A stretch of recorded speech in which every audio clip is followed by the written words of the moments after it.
अस्सलाम वालेकुम नाज़रीन, मैं हूं मोहम्मद अली अबड़ो। आप देख रहे हैं वफा सिंध डिजिटल। 28वीं तरमीम कब होने जा रही है, हुकूमत ने वाज़ेह कर दिया। बिलावल भुट्टो जरदारी की स्टैंड ने 28वीं तरमीम की कौन कौन सी जो शिकें थी उसमें रुकावट डाली।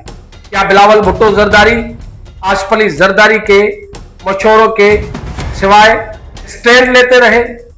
आसिफ अली जरदारी ने सिंध काबीना के सीनियर क़यादत को पहले ही बता दिया था कि हमारे पास दो रास्ते हैं, या तो जेल जाए या तो स्टैंड ले। सिंध के अफसरान के अकाउंट और जायदादें फ्रीज होने जा रही है। ईद के बाद बहुत बड़ी इंक्वायरियों का आगाज होगा। आज हम इन सब इश्यूज पे बात करने की कोशिश करेंगे और इनके पीछे क्या हकायक है आपको वो दिखाने की कोशिश करेंगे इसी व्लॉग में। लेकिन अगर आपने हमारे चैनल को सब्सक्राइब नहीं किया तो सब्सक्राइब करें, लाइक करें, बेल आइकन को जरूर दबाएं ताकि हमारी हौसला अफजाई होती रहे। नाज़रीन, मुल्क के अंदर 2 माह से 28वीं तरमीम का तूफान बर्पा किया गया है।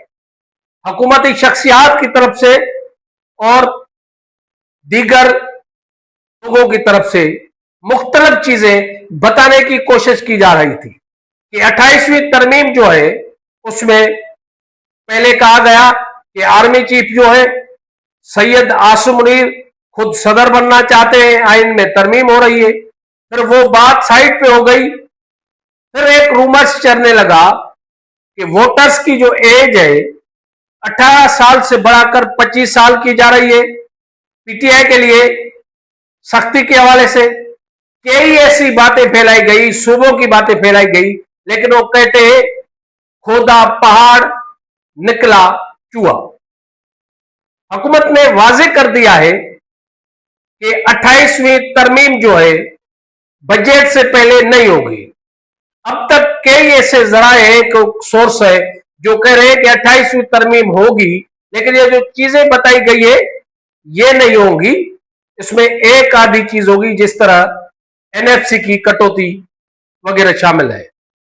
लेकिन हुकूमत के सीनियर वजीर है ख्वाजा आसिफ, उन्होंने क्लियर बता दिया एक प्रोग्राम में कि 28वीं तरमीम बजट के बाद हो सकती है। प्रोपोजल तो है लेकिन बजट से पहले नहीं होगी, मतलब कि 1 माह के बाद होगी।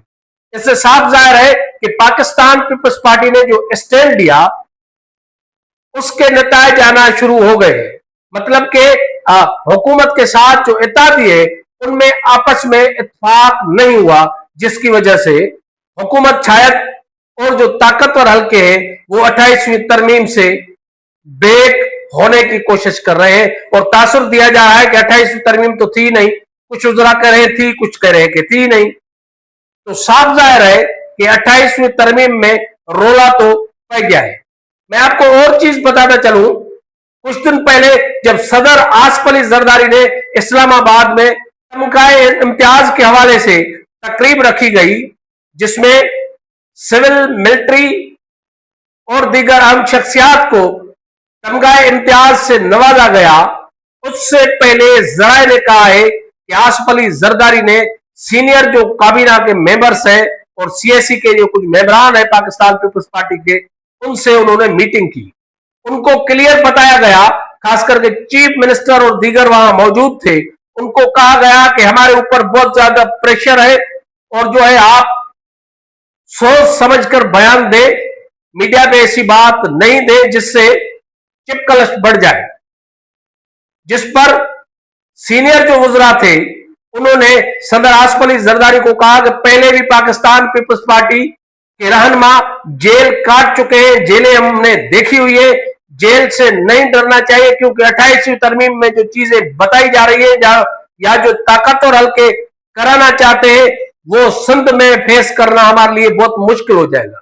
तो इससे बेहतर है कि भले हमें जेल जाना पड़े, भले हमारे केसेस खोले जाए, लेकिन हमें इस चीज पे कंप्रोमाइज नहीं करनी चाहिए, खास करके जो सिंध के हवाले से कुछ चीजें शामिल थी। क्योंकि नाज़रीन एक चीज तो वाज़ेह है कि 28वीं तरमीम में खास करके जो 2 से 3 चीजें थी वो पाकिस्तान पीपल्स पार्टी के लिए खुदकशी से कम नहीं थी, क्योंकि वहां पर जब आसिफ अली जरदारी से इस्लामाबाद में वज़रा की मीटिंग हुई और सीनियर क़यादत की, तो उन्होंने दोहरा जो निजाम बनाया गया था वो मिसाल दिया, और केनाल्स का भी उन्होंने मिसाल दिया कि हमें सिंध के अंदर बहुत ज्यादा मजामत का सामना करना पड़ेगा, इसलिए हम ये चीज नहीं कर सकते।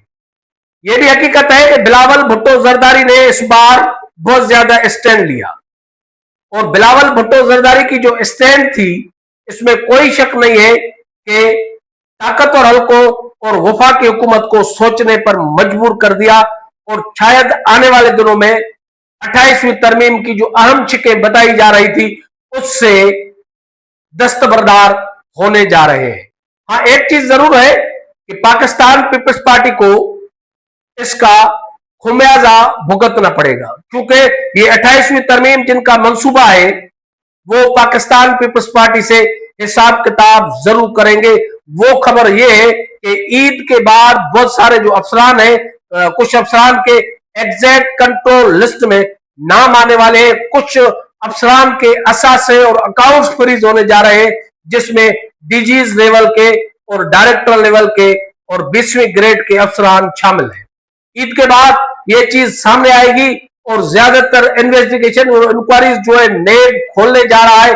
मैं एडवांस में बता रहा हूं आपको, आप ये डिमांड नहीं करना कि नाम बताएं, क्योंकि कुछ चीजें ऐसी होती है जो कि आप वक्त से पहले खुलकर नाम नहीं ले सकते, इसलिए इसको नाम को राज में रखना जरूरी होता है। लेकिन ईद के बाद ये आप ज़हन नशीन कर ले कि कई इंक्वायरी का आगाज होने जा रहा है और पाकिस्तान पीपल्स पार्टी को मुश्किल का सामना करना पड़ेगा। बाकी जहां तक एनएफसी अवार्ड की कटौती है या वफाक कुछ पैसे जो सूबों से काटना चाहता है, उसका एक और भी हल बताया जा रहा है, क्योंकि कुछ टाइम पहले चारों वज़राए आला की जब मीटिंग हुई थी वफाकी वजीर खजाना से, तो वहां पर मुराद अली शाह ने क्लियरली कह दिया था कि हम एनएफसी अवार्ड से कटौती करने नहीं देंगे। ऑलरेडी सूबे के कई कितने ही पैसे हैं जो आपके ऊपर रहते हैं, अगर अभी आप कटौती करेंगे तो सूबों का निजाम नहीं चल सकता, और ये फोरम भी नहीं है जिस पर आप बात करना चाहते हैं। मतलब कि उस वक्त से ये तजवीज भी थी कि सूबे जो है खुद ऐलान करे और दिफाई बजट में या वफाकी किसी बजट का फंड का नाम देकर वहां पर जमा कराया जाए ताकि मामला को चलाया जा सके। यही चीजें मौजूद है, लेकिन फिलहाल ये वाज़ेह हो गया है कि नून लीग का जो सीनियर वजीर है ख्वाजा आसिफ, उन्होंने कह दिया है कि तरमीम जो है फिलहाल नहीं ला रहे और तरमीम आएगी लेकिन कुछ दिनों के बाद आए। आज के लिए इतना ही, कुछ उम्मीद करते हैं आज का प्रोग्राम आपको पसंद आएगा। अगर वीडियो पसंद आए तो सब्सक्राइब करें, लाइक करें, बेल आइकन को जरूर दबाएं ताकि हमारी आने वाली दीगर वीडियो आपको मिलती रहे। हमें दीजिए इजाजत, किसी और अहम इशू पे बात करने तक अल्लाह वाही।